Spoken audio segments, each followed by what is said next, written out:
Friends, ஒரு வாட்டி என்ன ஆச்சுன்னா நிதிஷ் என்ற பேர் உள்ள ஒரு பையன் இருந்தான். நிதிஷ் வந்து ஸ்கூலுக்கு போயிட்டு இருந்தப்போ அப்ப அந்த சமயம் அவரோட பேரண்ட்ஸ் அவர்கிட்ட சொன்னாங்க, கண்ணா ஸ்கூல்ல நல்ல மார்க்ஸ் வாங்கு, சோ தட் உன்னோட வாழ்க்கை செட் ஆயிடும். பிறகு நிதிஷ் ஸ்கூல்ல நல்ல மார்க்ஸ் வாங்கிட்டு வந்ததும் அப்ப அவரோட பேரண்ட்ஸ் சொல்ல ஆரம்பிச்சாங்க, கண்ணா இப்ப காலேஜ்ல இருந்து ஒரு நல்ல டிகிரி வாங்கிடு, வேற அவ்வளவுதான், அதுக்கப்புறம் உன்னோட லைஃப் செட் ஆயிடும். நிதிஷ் அவங்க சொன்ன வார்த்தைகளை நம்பினாரு அண்ட் காலேஜ்ல அட்மிஷன் ஆனாரு. அண்ட் பிறகு அவரோட கிராஜுவேஷன் கம்ப்ளீட் ஆனதும் அப்ப அவரோட பேரண்ட்ஸ் அவர்கிட்ட சொல்ல ஆரம்பிச்சாங்க, கண்ணா நீ படிப்புல ஆரம்பத்துல இருந்து ஒரு சிறந்த பையனா இருந்திருக்க, இப்ப நாங்க சொல்றத கேளு, ஒரு நல்ல வேலையை வாங்கிடு, அவ்வளவுதான், அதுக்கப்புறம் நீ என்ன விரும்புறியோ செய், வாழ்க்கையை அனுபவி. நிதிஷோ அதே மாதிரி செஞ்சாரு. அவரு ஒரு கம்பெனியை ஜாயின் பண்ணாரு அண்ட் வேலை செய்ய ஆரம்பிச்சாரு. பிறகு அவரோட பேரண்ட்ஸ் சொல்ல ஆரம்பிச்சாங்க, கண்ணா உனக்கு இப்போ ஒரு நல்ல வேலை கிடைச்சிருச்சு, சோ நல்லா சம்பாதிக்க ஆரம்பிச்சிட்ட, இப்போ நீ கண்ணா ஒரு கல்யாணம் பண்ணிக்கோ, அதுக்கப்புறம் உன்னோட லைஃப் ஒரேடியா சமையாயிடும். அவ்வளவுதான். பிறகு நிதிஷோ கல்யாணத்துக்காக தயாராக இறங்கிட்டாரு. அண்ட் இன்னைக்கு இருக்கிற கல்யாணமும் உங்களுக்கே தெரியும் எவ்வளவு வேலை அதிகமாயிடுச்சுன்னு. யாருமே அந்த பழைய வழிகள்ல சாதாரண விவாகம் பண்ண விரும்புறதுல, எல்லாருமே மத்தவங்களுக்கு காமிக்கணும்னு இறங்கிட்டாங்க. அண்ட் இந்த ஷோ ஆஃப்ல அவங்களுக்கு இழப்பு ஏற்படுத்திக்கிறாங்க. இதே மாதிரி நிதிஷோ ஒண்ணு கூட விட்டு வைக்கல. அவர் 2 கைகளால கல்யாணத்துக்கு செலவு பண்ணாரு அண்ட் அவுட் ஆஃப் பட்ஜெட் போய் கல்யாணம் பண்ணாரு. இதுக்கு அவர் ஹை இன்ட்ரெஸ்ட் ரேட்ல பர்சனல் லோனும் எடுக்க வேண்டியதானது. பிறகு நிதிஷ்க்கு கல்யாணம் ஆயிடுச்சு அண்ட் இப்ப நிதிஷ் அவங்க வைஃபோட ஷாப்பிங் செலவு கூடவே அவர் பர்சனல் லோனோட இஎம்ஐஸையும் கட்டிட்டு இருந்தாரு.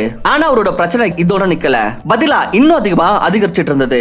ஏன்னா கொஞ்ச நாளுக்குள்ளவே அவருக்கு பசங்களும் பிறந்துருச்சு அண்ட் ஃபேமிலி பெருசாக ஆரம்பிச்சது. சோ இந்த சமயம் அவரோட பேரண்ட்ஸ் அண்ட் அவரோட வைஃப்க்கு ஒரு காருக்கான அவசியம் தேவைப்பட்டத உணர்ந்தாங்க. அண்ட் அவங்க வந்து நிதிஷ் கிட்ட இத பத்தி சொன்னாங்க. நிதிஷ்க்கு தெரிஞ்சிருந்தது அவரோட பர்சனல் லோனுக்கு போகிற தவணைகள் அவரோட பாக்கெட்ல எவ்வளவு பெரிய குழியை உருவாக்கி இருக்குன்னு. ஆனா அதுக்கு பிறகு அவருடைய மிடில் கிளாஸ் பிஹேவியர் வந்து அவரை புது கார் வாங்குறதுக்கு கட்டாயப்படுத்தி விட்டுச்சு. இப்போ நிதிஷ் மீது 2 லோன்ஸ் இருக்கு, கூடவே வாட்டர் அண்ட் எலக்ட்ரிசிட்டி மாதிரியான பில்ஸும் எக்ஸ்ட்ராவா இருக்கு. அண்ட் இந்த எல்லா விஷயத்தின் காரணத்தினால் நிதிஷ்க்கு எக்ஸ்ட்ரா 6 ஷிஃப்ட்ஸ் வேலை செய்ய வேண்டியதானது. இதனால் நிதிஷ் இளம் வயதிலேயே முதுமைக்கான சயின்ஸ் ஷோ பண்ண ஆரம்பிச்சாரு. நாளுக்கு நாள் கம்ப்யூட்டர் ஸ்கிரீனுக்கு எதிர்க்க உட்கார்ந்த காரணத்தினால் அவரோட முதுகுல வலி வர ஆரம்பிச்சது. இதன் காரணத்தால் அவர் குனிஞ்சு நடக்க ஆரம்பிச்சாரு அண்ட் கண்கள் மீது பெரிய பெரிய டார்க் சர்க்கிள்ஸ் வர ஆரம்பிச்சிருச்சு. நிதிஷ் ஆரம்பிச்சது இந்த எண்ணத்துடன், இந்த எல்லா விஷயத்தினால் அவரோட லைஃப் பெட்டர் ஆகும்னு அண்ட் அவரோட லைஃப்ல சந்தோஷங்கள் வரும்னு. ஆனா இன் ரியாலிட்டி அவர் வாழ்க்கையோட டோட்டல் அடி வாங்கியிருக்கு. அண்ட் இன்னும் அவரோட பசங்க பெருசாக வேண்டியது இருக்கு. பிறகு அவங்க ஸ்டடிஸோட செலவு இன்னும் அவர் மீது வரும் அண்ட் அவரோட பிரச்சனைகளுக்கு இன்னும் அழகேத்தி விடும். அண்ட் பசங்களோட எதிர்பார்ப்புகள் இருக்கு, அது தனியா. அண்ட் இதே மாதிரி அவர் வாழ்க்கையோட பயணம் தொடர்ந்துகிட்டே இருக்கும். அண்ட் ஒரு நாள் வரும் அப்ப அவர் இதே சூழ்நிலையிலேயே இறந்துருவாரு. எந்த வாழ்க்கையை அவர் அனுபவிக்கணும்னு விரும்பினாரோ அதே வாழ்க்கை அவர் அனுபவிச்சுட்டு இருந்தது வாழ்க்கை முழுவதும். அண்ட் அட் தி எண்ட் அவர் சாகறதுக்கு விட்டுரும். அண்ட் ஃப்ரெண்ட்ஸ், இதுதான் ஏற்படுது ஒவ்வொரு மிடில் கிளாஸ் நபருடனும். ஆனா உங்களுக்கு தெரியுமா, நீங்க ரொம்ப சுலபமா இந்த மிடில் கிளாஸ் ட்ராப்ல இருந்து வெளியே வரலாம். அப்படி இந்த மாதிரி செய்யறதுக்கான உறுதியான எண்ணம் உங்களுக்கு இருந்துச்சுன்னா, இதனால தான் ஒரு மகான் நபர் வந்து சொல்லியிருந்தாரு, அப்படி நீங்க வறுமையில பிறந்திருந்தீங்கன்னா அப்ப இதுல உங்க தவறு கிடையாது. ஆனா அப்படி நீங்க அதே வறுமையில இறந்துறீங்கன்னா அப்ப அது முற்றிலும் உங்க தவறு தான். சோ வாங்க ஃப்ரெண்ட்ஸ், நான் உங்களுக்கு இந்த வறுமையில இருந்து வெளியே வரதுக்கு பணத்துக்கான 4 விதிகள் சொல்றேன். அண்ட் பயப்பட வேண்டாம், இது ஒன்னும் சாதாரண விதிகள் கிடையாது, பதிலா ஒரு பிரபலமான ஆத்தர் டேவிட் ராம்சி மூலமாக சொல்லப்பட்ட விதிகள். இது அவருடைய ரொம்ப பிரபலமான புத்தகம் தி டோட்டல் மணி மேக்கோவர்ல தெரிவிச்சிருக்காரு. ஆத்தருக்கு பிரகாரம் மிடில் கிளாஸ் மக்கள் 2 விதமா இருக்காங்க. ஒருத்தர் வந்து யாருன்னா இந்த விஷயத்து மீது நம்பிக்கை இருக்கிறவங்க, வாழ்க்கை திரும்ப கிடைக்க போகிறது கிடையாது, இதனால் முழு மனசராக செலவு பண்ணுங்க. இந்த மாதிரி ஆட்கள் அவங்களுடைய எல்லா காசையும் சந்தோஷத்துக்கும் என்ஜாய் பண்றதுலயே காலி பண்ணிடுறாங்க. அண்ட் 2வது விதமான ஆட்கள் எப்படி இருக்காங்க பாத்தீங்கன்னா, இவங்க கஞ்சத்தனம் பண்ணியே முழு வாழ்க்கையும் கழிச்சிருவாங்க. இவங்க முழு வாழ்க்கையும் அவங்களோட ஆசைகளை அழிச்சிட்டு வாழ்வாங்க. அண்ட் இதே மாதிரியே ஒரு பூர்த்தி இல்லாத வாழ்க்கையை வாழ்ந்துட்டு இறந்துருவாங்க. ஆத்தர் இவங்க 2 பேர் மாதிரியும் ஆகக்கூடாதுன்னு ஆலோசனை சொல்றாரு. பதிலா ஆத்தர் நம்மள இந்த மாதிரி ஒரு நபர் ஆகிறதுக்காக ஊக்கம் அளிக்கிறாரு. அவர்கிட்ட இந்த விஷயத்தை குறித்து சுதந்திரம் இருக்கணும், இவர் அவரோட நேரத்தை அவருக்கு இஷ்ட பிரகாரம் கழிக்க கூடணும் அண்ட் சுதந்திரமா செலவும் பண்ணணும். அதுக்கு பிறகு அவரோட செல்வத்துல எந்த குறையும் வரக்கூடாது, அதாவது ஒரு ஃபைனான்சியலி ஃப்ரீ லைஃப் வாழக்கூடணும். சோ ஃப்ரெண்ட்ஸ், இந்த வீடியோ முழுசா பார்த்துட்டு இருங்க. நான் உங்களுக்கு உறுதி அந்த விஷயத்தை சொல்ல முடியும், இந்த வீடியோ முழுசா பார்த்த பிறகு நீங்க டாப் 1% ஆட்கள்ல சேர்ந்துருவீங்க. இதுல சேர்த்து பொதுவா மக்களுடைய கனவா இருக்கும். சரி வாங்க இப்ப முக்கியமான விஷயத்துக்கு வரலாம். ஆத்தர் சொல்றாரு, ஃபைனான்சியல் ஃப்ரீடம் வேற 20% உங்களுடைய நாலேஜ் மீது டிபெண்ட் ஆகுதா அண்ட் 80% உங்களுடைய பிஹேவியர் மீது டிபெண்ட் ஆகுதா. அதாவது நீங்க பணக்காரன் ஆகுவீங்களா இல்லையான்றது இது முழுமையா உங்க மீது தான் டிபெண்ட் ஆகுது.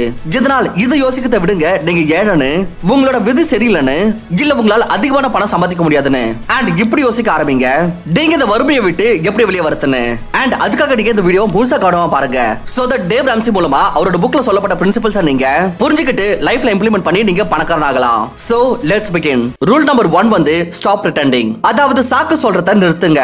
ஆத்தர் சொல்றாரு, உலகத்துல அதிகபட்சமான ஆட்கள் அவங்க கிட்டே போய் சொல்றாங்களா, அவங்களுடைய ஹெல்த் நல்லா இருக்காது, ஃபைனான்சியல் கண்டிஷன் நல்லா இருக்காது, ஆனா அதுக்கு பிறகு அவங்க எப்படி வாழுறாங்கன்னா லைக் எல்லாமே சரியா இருக்கிற மாதிரி. அவங்க எப்படி பிரிட்டன் பண்றாங்கன்னா லைக் எதுவுமே தவறாக நடக்காத மாதிரி. இது முற்றிலும் அந்த தவளை மாதிரி தான். இது அப்படி நம்ம கொதிக்கிற தண்ணியில போட்டோம்னா அப்ப அது குதிச்சு உடனே வெளியே வந்துரும். ஏன்னா அதுக்கு தெரியும் அது அந்த தண்ணியில இறந்துரும்னு. ஆனா பட் அதே தவளைய சில்லுன்னு இருக்கிற தண்ணியில போட்டோம்னா அப்ப அந்த தவளை அதுல நீந்த ஆரம்பிக்கும். அண்ட் பிறகு அது கொஞ்சம் கொஞ்சமாக சூடாக்கப்பட்டோம்னா அப்ப தவளைக்கு உணர செய்யும் அது சூடாகுதுன்னு. ஆனா அது யோசிக்கும் அதால அதுக்குள்ள இருக்க முடியும்னு. அண்ட் வெளியே வராது. பிறகு கடைசியா அதுல இறந்து போயிடும். சேம் இதே மாதிரி தான் மக்களுக்கு உணர்றாங்க. மோசமான சாப்பாடு சாப்பிடுறதுனால அவங்களோட ஹெல்த் மோசமாகுதுன்னு. அண்ட் லோன் வாங்குறதுனால அவங்களோட ஃபைனான்சஸ் மோசமாகுதுன்னு. ஆனாலும் இதை அவங்க எது வரைக்கும் பண்ணிட்டு இருக்காங்கன்னா எப்ப அந்த சூழ்நிலை அவங்க கையை விட்டு போகிற வரைக்கும். ஃப்ரெண்ட்ஸ், மக்கள் விரும்புறாங்க அவங்க எந்த டைட்டும் இல்லாம எந்த ஜிம்மும் போகாம ராத்திரியோட ராத்திரியா அவங்க வெயிட்ட லூஸ் பண்ணிடணும்னு.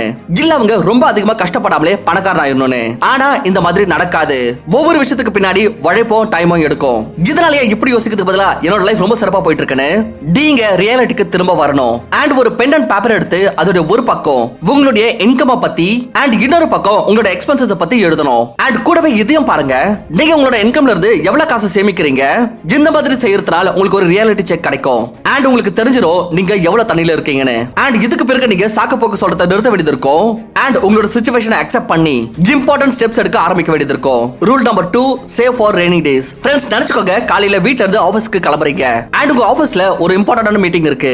எவ்வளவு இம்பார்ட்டன்டான மீட்டிங்னா இது உங்க கரியரோட டைரக்ஷனே மாத்திரலாம். நீங்க காலையில வெதர் ரிப்போர்ட் செக் பண்ணீங்க. அதுல என்ன சொன்னாங்கன்னா இன்னைக்கு வெதர் முழு நாள் கிளியரா இருக்கும்னு. ஆனா திடீர்னு நீங்க வழியில இருக்கிறப்போ அப்ப ரொம்ப வேகமா மழை பெய்ய ஆரம்பிச்சிருது. உங்க கிட்ட எந்த கொடையும் இல்ல. இதன் காரணத்தால நீங்க முழுமையா நனைஞ்சிடுறீங்க. அண்ட் இந்த மாதிரி சூழ்நிலையில நீங்க பாஸ் கிட்ட போகிறப்போ அப்ப பாஸ் உங்களை ரொம்ப மோசமா திட்டிடுறாரு. அண்ட் உங்களை வேலையை விட்டு அனுப்பிடுறாரு. சோ இப்போ நீங்க சொல்லுங்க இதுல உங்க தவறு என்ன? நீங்க வீட்ல இருந்து கரெக்ட்டா டைம்க்கு கிளம்பிட்டீங்க. அண்ட் வெதர் ரிப்போர்ட் செக் பண்ணிட்டு தான் கிளம்பிருக்கீங்க. ஆனா எல்லாமே சரியாக இருந்த பிறகு உங்க கூட மோசமா ஏற்பட்டிருக்கு. எக்ஸாக்ட்லி இதே மாதிரி தான் நண்பர்களே. மோசமான நேரம் மனுஷனுக்கு எப்ப வரும்னு யாருமே சொல்ல முடியாது. மர்ஃபிஸ் லாவும் சொல்லுது that if anything can go wrong it will go wrong. அதாவது ஏதாவது தவறா நடக்க முடியும்னா அது தவறாகவே போகும். சோ இந்த சிச்சுவேஷன்ல அப்படி நீங்க உங்களுடைய மோசமான நேரத்துக்கு முன்னாடியே தயாராக இல்லனா அப்ப நீங்க பிரச்சனையில மாட்டிக்கலாம். வெல் இதே மாதிரி தான் ஒரு வாட்டி என்னோட நண்பர் கூட ஏற்பட்டுச்சு. என் ஃப்ரெண்ட் கிட்ட அவங்க தாத்தாவோட பிளாட் இருந்தது. இது அவர் 5 லட்சம் ரூபாய்க்கு வித்துட்டாரு. 5 லட்சம் ரூபாய் காசை கையில வாங்கிட்டு என்னோட நண்பர் ரொம்ப சந்தோஷமா இருந்தாரு. அண்ட் அவர் யோசிச்சுட்டு இருந்தாரு இவ்வளவு காசை வச்சு அவருக்கான இதுல ஒரு வேலையை ஆரம்பிக்கலான்னு. அண்ட் வேலையை எப்போதைக்கு விட்டுறலான்னு. ஆனா அடுத்த நாளே அவர் ஆபீஸ்க்காக கிளம்பிருந்தமே அப்ப வழியிலேயே அவருக்கு ஆக்சிடென்ட் ஆயிருச்சு. அவர் ஒரு வண்டியில போய் அவரோட பைக் அடிச்சிட்டாரு. இதன் காரணத்தால் அவரோட எலும்புல சிலது உடைஞ்சது. பைக்கோ நாசனம் ஆயிருக்கு. அண்ட் இன்னொரு நபரோட வண்டியோட பேக் லைட் உடைஞ்சிருச்சு. அண்ட் இன்னும் கொஞ்சம் நெஞ்சம் நஷ்டமா இருக்கு. என் ஃப்ரெண்ட் இது எல்லாத்துக்கும் இழப்பீடு கொடுக்க வேண்டியதானது. அவரோட சிகிச்சைக்கு செலவான பணம் அது தனி. ஆனா வண்டியோ பைக்கோ சரி படத்துலயும் பாத்தீங்கன்னா ஏகப்பட்ட செலவு வந்துருச்சு. அண்ட் 5 லட்சம் ரூபாய் அவருக்கு பிளாட் வித்ததுனால கிடைச்சது எல்லாமே இதுக்கு செலவாயிடுச்சு. எல்லாமே இதுக்கே போயிடுச்சு. அவருடைய பணத்தை வச்சு பணம் சம்பாதிக்கிறதுக்கான கனவும் நிறைவேறாம போயிடுச்சு. ஆனா இந்த மாதிரி கண்டிப்பா ஏற்பட்டிருக்காது. அப்படி என்னோட இந்த நண்பர் வந்து நேரம் இருக்கும்போது எமர்ஜென்சி ஃபண்ட் உருவாக்கி இருந்தாருன்னா இங்க பாருங்க நம்ம புயல் வரத்தை தடுக்க முடியாது. அண்ட் அது சேதமாக்கிட்டு போகவே அதையும் நம்மளால கம்மி பண்ண முடியாது. ஆனா சேதமானதுக்கு பிறகு அதை ரிகவர் கண்டிப்பா பண்ண முடியும். அப்படி நம்ம எமர்ஜென்சிக்காக காசை சேமிச்சு வச்சிருந்தோம்னா இதனால ஆத்தர் எல்லாருக்குமே இந்த அட்வைஸ் சொல்றாரு. அப்படி நீங்க ட்ரூலி ஃபைனான்ஷியல் ஃப்ரீ ஆகணும்னு விரும்புறீங்கன்னா அப்ப உங்களுடைய ரெய்னி டேஸ்க்கு சேவ் பண்ண ஸ்டார்ட் பண்ணுங்க. ஆனா இங்க ஒரு கேள்வியும் உருவாகுது. அப்படி எவ்வளவு காசு நம்ம சேவ் பண்ணணும்? இதுக்கான பதில் ஆத்தர் புக்ல தெரிவிக்கிறாரு. ஆத்தர் சொல்றாரு நீங்க எமர்ஜென்சிக்காக லட்சக்கணக்கா கோடிக்கணக்கான பணம் சேவ் பண்ணணும்னு அவசியம் இல்ல.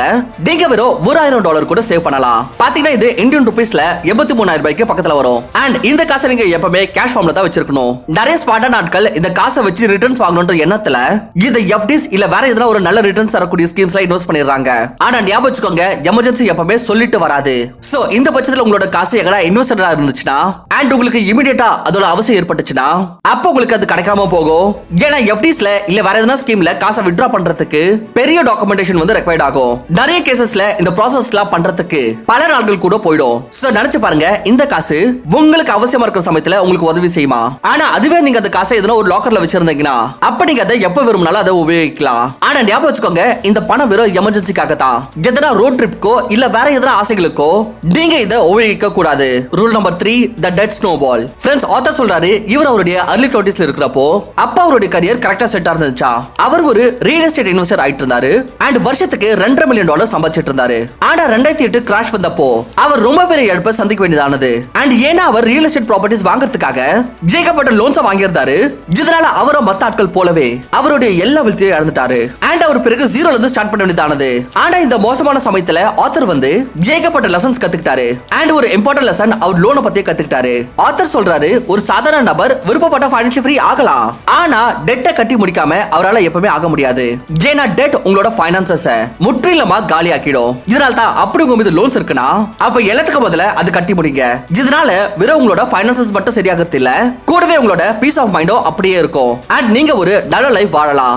உங்களையே டெட் ட்ராப்ல இருந்து வெளியே எடுத்துன்னு வரதுக்கு நீங்க ஆத்தர் சஜஸ்ட் பண்ணிருக்கிற ஸ்னோபால் மெத்தட உபயோகிக்கணும். ஸ்னோபால் மெத்தட நீங்க எப்படி புரிஞ்சுக்கலாம்? நினைச்சுக்கோங்க, நீங்க ஒரு மலை மீது இருக்கீங்க அண்ட் நீங்க அங்க பனியை வச்சு ஒரு சின்ன பால் உருவாக்குறீங்க அண்ட் நீங்க மலை மேல இருந்து கீழே ரோல் பண்ணி விட்டுறீங்க. அண்ட் கொஞ்சம் கொஞ்சமா அந்த சின்ன பால் ரோல் ஆகிட்டு கீழே போக போக அப்ப இந்த ஸ்னோவோட கான்டாக்ட்ல வர்ற காரணத்தினால் பெருசாக ஆகிட்டு போகும். அண்ட் கீழே போகிற சமயத்துல இது ஒரு ரொம்ப பெரிய ஸ்னோபாலாவே ஆயிட்டு இருக்கும்.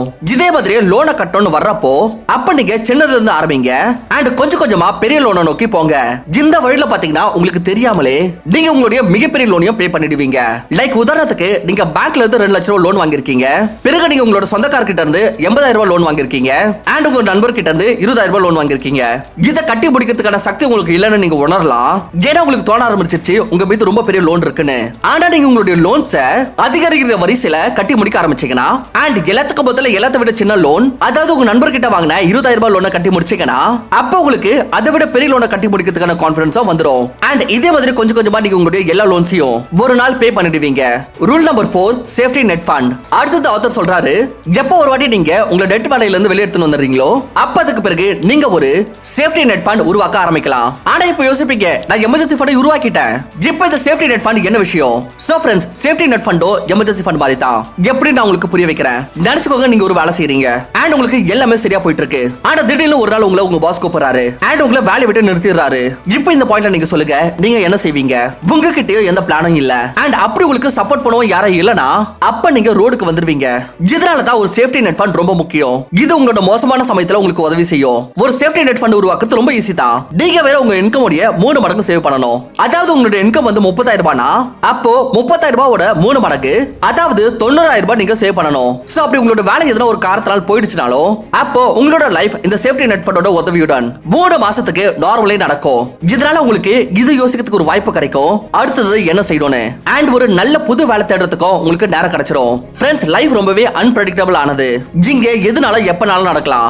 இதனால இப்படி யோசிக்கிறது என் கூட ஏதோ தவறாகாதுன்னு அண்ட் எமர்ஜென்சி ஃபண்ட் இல்ல சேஃப்டி நெட் ஃபண்ட் தயார் பண்ணாம போகிறது உங்களை ஃபைனான்சியல் ஃப்ரீடம் கிட்ட இருந்து தூரமா கூட்டிட்டு போயிடும். இதனால தான் உங்களே மோசமான சமயத்துக்கு முன்னாடியே தயார் பண்ணிக்கிறது புத்திசாலித்தனம். இந்த மாதிரி செஞ்சா தான் ஃபைனான்சியல் ஃப்ரீடம் நோக்கி உங்களோட அடியை எடுத்து வைக்க முடியும். ஆல்சோ ஆத்தர் சொல்றாரு, நீங்க உங்க இன்கம் உடைய 15% இன்வெஸ்ட் பண்ணணும். ஏன்னா அப்படி நீங்க இன்வெஸ்ட் பண்ணலனா அப்ப நீங்க எப்பவே பணக்காரன் ஆக முடியாது. ஃப்ரெண்ட்ஸ், அப்படி நீங்க உங்களோட லைஃப்ல நல்ல சேஞ்சஸ் விரும்புறீங்கன்னா அண்ட் ஒரு பணக்காரனாக உங்களோட வாழ்க்கை வாழ நினைச்சீங்கன்னா அப்ப நீங்க இந்த நம்மளோட சேனலை சப்ஸ்கிரைப் பண்ணிக்கலாம். நம்மளோட இந்த சேனல் உங்களுக்காகவே டெடிகேட்டட், உங்களை ஃபைனான்ஷியலி எஜுகேட் பண்றதுக்கு. ஃப்ரெண்ட்ஸ், இன்னைக்கு இந்த வீடியோ முடிக்கிறதுக்கு முன்னாடி நான் ஒரு ஸ்வீட் ஷார்ட் ஸ்டோரி உங்க கூட ஷேர் பண்ண விரும்புறேன். சோ தட் நீங்க இந்த புக்ஸோட டீச்சிங்ஸை சில லைன்ஸ்ல ஞாபகம் வச்சுக்கலாம். ஃப்ரெண்ட்ஸ், சின்ன வயசுல நீங்க ஸ்டோரி கேள்விப்பட்டிருப்பீங்க. இதுல 3 நண்பர்கள் ஒரு காட்டுல வாழறதுக்கு போறாங்க. அதுல முதல் நண்பர் சோம்பேறியா இருக்காரு. இதனால அவர் பில்லு சத்தைகளை வச்சு வீடு கட்டிடுறாரு. சோ தட் அவர் சீக்கிரமா வீடு கட்டிட்டு தங்கலான்னு. ரெண்டாவது நண்பர் முன்னாடி விட கொஞ்சம் அதிகமா வேலை செய்யறவரு அண்ட் கொஞ்ச நாள் செலவு பண்ணி கட்டைகளை வச்சு ஒரு வீடு உருவாக்குறாரு. ஆனா மூணாவது நண்பர் பேஷன்ஸுடன் வேலை செய்யறவர் அண்ட் இவர் எதிர்காலத்தை யோசிக்கிறவர். இதனால அவர் கற்கள் சிமெண்ட் வச்சு ஒரு திடமான வீடு கட்டுறாரு. அவருக்கு இந்த வீடு கட்டுறதுக்கு சில மாசங்கள் செலவாகுது. ஆனா ஒரு புயல் வந்தப்போ அப்ப முதல் நண்பருடைய வீடு அக்கா உடைஞ்சு போயிருது. அதுவே ரெண்டாவது நண்பருடைய வீட்டு மேல இருந்து தண்ணி ஒழுக ஆரம்பிக்குது. வெறும் மூணாவது நண்பருடைய வீடு மட்டும் தான் சேஃபா இருக்கு அண்ட் அவர் பாதுகாப்பா எப்பத்திக்கு அவரோட வீட்டுல வாடுறாரு. ஃப்ரெண்ட்ஸ், ஃபைனான்ஷியல் ஃப்ரீடம் பாத்தீங்கன்னா இதே மாதிரி சிமிலர் தான். எப்ப நீங்க உழைச்சி வேலை செய்யறீங்களோ அண்ட் பேஷன்ட்லி உங்களோட வெல்த் வளர்றதுக்கு வாய்ப்பு கொடுக்குறீங்களோ அப்ப நீங்க உணர்வீங்க நீங்க உண்மையா ஒரு திடமான வீடு கட்டிருக்கீங்கன்னு அண்ட் இது எல்லா புயலையும் எதிர்கொள்றதுக்கு ரெடியானதுன்னு. ஃப்ரெண்ட்ஸ், இது வரைக்கும் இந்த வீடியோ பார்த்ததுக்கு நன்றி. ஐ ஹோப் இந்த வீடியோ உங்களுக்கு ரொம்ப பிடிச்சிருக்குன்னு நம்புறேன். ஃப்ரெண்ட்ஸ், இந்த வீடியோ எல்லாருக்கும் மறக்காம ஷேர் பண்ணிடுங்க. உங்களை வேற ஒரு நல்ல வீடியோல சந்திக்கிறேன். தேங்க்யூ.